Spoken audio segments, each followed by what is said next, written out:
गावाकडच्या मुलांना थोडं असं वाटत असतं की थोडं इंग्लिश वगैरे वीक आहे. माझं 10वी पर्यंत शिक्षण मराठी मीडियम वगैरे झालंय आणि आता मला सार्थ अभिमान वाटतो आणि महाराष्ट्र शासनाने मराठीच्या उद्धारासाठी अजून चांगली चांगली पावलं घेतली पाहिजे असं मला नक्की आणि खूप मनापासून तळमळीने वाटतं. आणि शासनानं जिल्हा परिषदच्या शाळांचं सशक्तीकरण करायला पण पाहिजे असंही मला वाटतं. कारण सध्याची जिल्हा परिषदेच्या शाळांची परिस्थिती फक्त आमच्या 2-2 तुकड्या असायच्या, आमच्या आधी 3-4 तुकड्या असायच्या. आता सध्या एक पण म्हणजे तुकडी भरत नाही की विद्यार्थी जिल्हा परिषद शाळामध्ये राहते. सो माझं सर्व पालकांना एक आव्हान असेल, जितक्या तळमळीनं जिल्हा परिषद शाळेचे शिक्षक शिकवतात तितक्या तळमळीने इतर हायस्कूल किंवा कॉलेजचे शिक्षक शिकवतात. म्हणजे माझं पर्सनल ओपिनियन आहे. कुणी कॉर्पोरेट वगैरे एज्युकेशन मॅन्याने वगैरे माझ्या आउट ऑफ कंटेंट घेणं नाही तर शोधा देतील सगळेजण. सो असं वाटतं की तितक्या तळमळीनं तितक्या जिद्दीनं जिल्हा परिषदच्या शाळांच्या शिक्षकांशिवाय इतर कोणते शिक्षक शिकवणं असं मला वैयक्तिक वाटत नाही. सो मला असं वाटतं की त्यांचं सशक्तीकरण झालं पाहिजे. त्यानंतर लॉकडाऊन मध्ये पोस्टामध्ये जॉब केला पोस्टमन म्हणून गंगापूर ब्रांच ऑफिसला गारगोळे सब डिव्हिजनचा अंडर. थोडं ऍक्च्युली काय झालं, माझ्या पोस्ट मास्टरने थोडंसं पैशांचा आर्थिक गडबड केली आणि त्यानंतर थोडंसं इश्यू झाला. म्हणजे मी थोडं नाही सुरुवातीला जॉईन केलं होतं, पहिलेच ऍक्च्युली नोकरी होती माझी आणि कसं हँडल करायचं काय माहित नव्हतं मला. त्यावेळी गारगोळे सब डिव्हिजनचे मेल राऊत सर यांनी मला जरा मदत केली की कसं हँडल करायला पाहिजे गोष्टी. त्यामुळे एप्रिल 2021 मध्ये युपीएससी साठी क्लास जॉईन करायचा माझा निर्णय होता. क्लास जॉईन करण्याचा माझा मेन हेतू हाच होता की आयुष्यामध्ये 2-3 वर्ष प्रिपरेशन केल्यानंतर असं रिग्रेट नाही झालं पाहिजे की यार क्लास लावला असता बरं झालं असतं, तो चांगलं प्रिपरेशन करू शकलो असतो. सो समजा तुमची फायनान्शियल स्टेबिलिटी असेल घरची, मागे थोडा बॅकअप असेल, जसा माझ्यासाठी माझा भाऊ होता किंवा अक्षय होता आणि वहिनी होते, तसं तुमच्यासाठी 1-2 गोष्टी 1-2 लोक असायला पाहिजेत ज्यांना म्हणजे तुमच्यापेक्षा तुमच्यामध्ये जास्त विश्वास असेल की यार काहीतरी करून दाखवू शकतो. या दृष्टिकोनातून मी 2021 मध्ये दिल्लीला गेलो. 2021 मध्ये दिल्लीला गेलो. त्यानंतर दिल्लीमध्ये नेक्स्ट आयएस नावाचा क्लास जॉईन केला. 1 वर्ष फाउंडेशन बॅच केली तिथली. 2022 मध्ये पहिला अटेम्प्ट दिला पण पहिली प्री काय क्लिअर झाली नाही. पण ठीक आहे, पहिले ते असते ना की आणि माझं नेहमी ओपिनियन असते की आवडच्या पोरांना जरा 3-4 अटेम्प्ट लागतात प्रिपरेशन करायसाठी. सो पुन्हा त्या पिरियडमध्ये 6 महिने दिल्लीमध्येच राहिलो. दिल्लीमध्येची परिस्थिती म्हणजे खूप खराब परिस्थिती ऍक्च्युली. खूप जास्त गरमी आणि खूप जास्त थंडी. ऍक्च्युली लाईट बिल येऊ नये म्हणून आम्ही एसी लावायचं नाही, कारण अरविंद केजरीवालच्या कृपेने आम्हाला 200-300 युनिट फ्री इलेक्ट्रिसिटी मिळायची. सो 300 पेक्षा जास्त युनिट झाले की खूप जास्त बिल यायचं, तेव्हा आम्ही एसीच लावायचं नाही. सो मग ते थोडं झालं. त्यानंतर मग थोडं त्या मीनवाल त्या काळामध्ये थोडंसं मेन्सची प्रिपरेशन केली. माझा जो मित्र जय पाटील यांचे आजोबा बीटी पाटील सर यांचे विद्यार्थी अजित शहा यांनी मला क्लास लावण्यासाठी 2,35,000 रुपये रोख रक्कम माझ्या अकाउंटमध्ये एका कॉलवर जमा केली आणि त्यांनी माझ्याकडे कोणतंही आश्वासन घेतलं नाही की हे परत करायला पाहिजे किंवा काही करायला पाहिजे. मी अजित शहा सरांचा मनापासून खूप खूप आभार आहे. अजित शहा साहेब नसते किंवा बीटी पाटील सर नसते तर आज बेदोरोने असता, पण IPS बेदोरोने असला नसता असं मला वैयक्तिक वाटतंय. त्यानंतर 2023 मध्ये मी पुण्यातल्या ज्ञान प्रबोधिनीमध्ये ऍडमिशन घ्यायचा विचार केला. बरेचसे माझे सिनियर तिथे अभ्यास करत होते, म्हणजे आशिष पाटील म्हणा, प्रतीक फाळके म्हणा, प्रांजल म्हणा, सॅम म्हणा, सौर्या म्हणा, सौरभ देशपांडे म्हणा, हे सगळे प्रिपरेशन करत होते.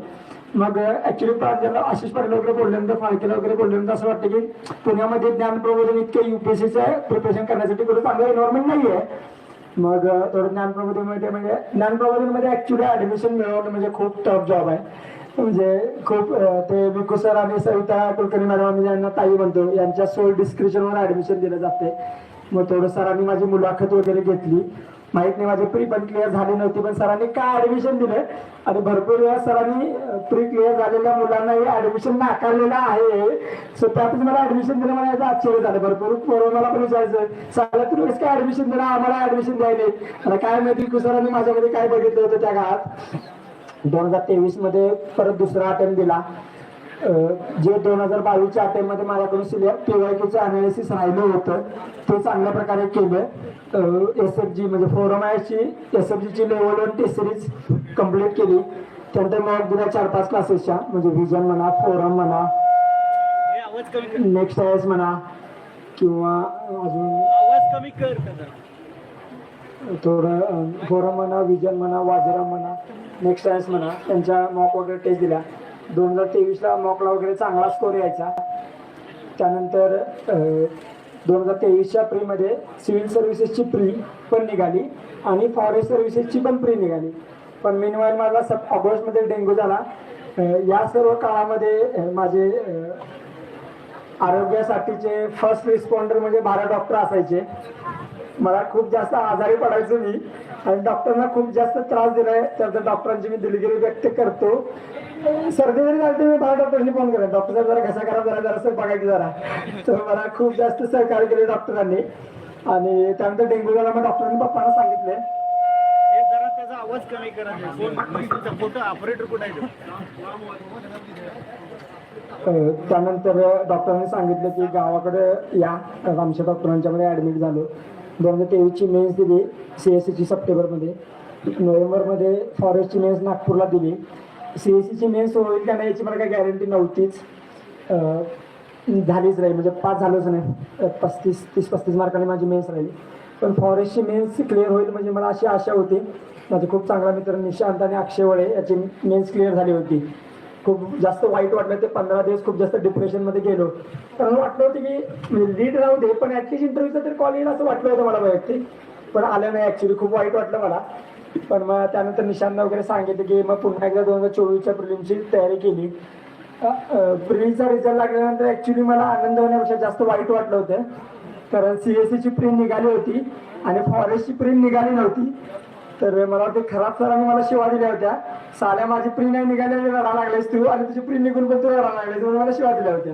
सो मग ते कारण त्यावेळी थोडं सिच्युएशन पण तशी होती. जॉब हवा होता थोडं, म्हणजे घरून काही त्रास वगैरे नव्हता, काय प्रेशर वगैरे नव्हतं. पण ते स्वतःला लाज वाटत राहत्या की यार 2-3 वर्ष झाल्यात जॉब वगैरे पाहिजे होता. सो मग त्याचा आवाज वाढलाय म्हणून जरा आवाज चालेल. हे बंद करा साहेब. सो मग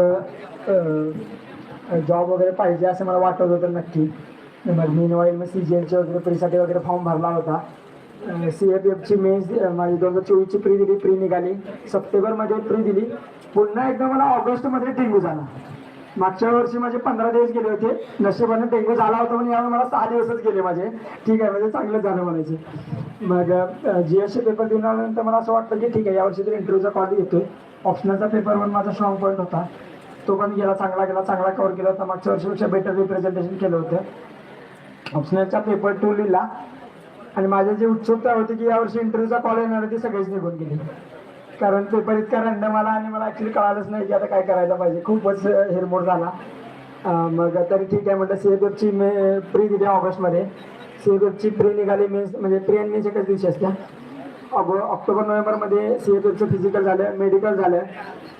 त्यानंतर डिसेंबरमध्ये 9-10 डिसेंबरला CSCचा रिझल्ट लागला. त्या दिवशी आम्ही DY पाटीलमध्ये पप्पांचे किडनी स्टोनचं ऑपरेशन करायचं हॉस्पिटलमध्येच होतो. म्हणजे असं मला वाटत जाते की तुम्हाला असं वाटतं, म्हणजे हे माझं पर्सनल ओपिनियन आहे, तुम्हाला ज्यावेळी वाटेल की आयुष्यातले सगळे मार्ग आता संपत आलेले आहेत, मला वाटतं की देव त्याच क्षणी तुमच्या वाट्याला यश घालत असतो. सो आशा सोडली नाही पाहिजे, होप्स कायम राखले पाहिजे. कारण होपच्या त्या दोऱ्यावरच जग अवलंबून आहे आणि जग टिकलेलं आहे.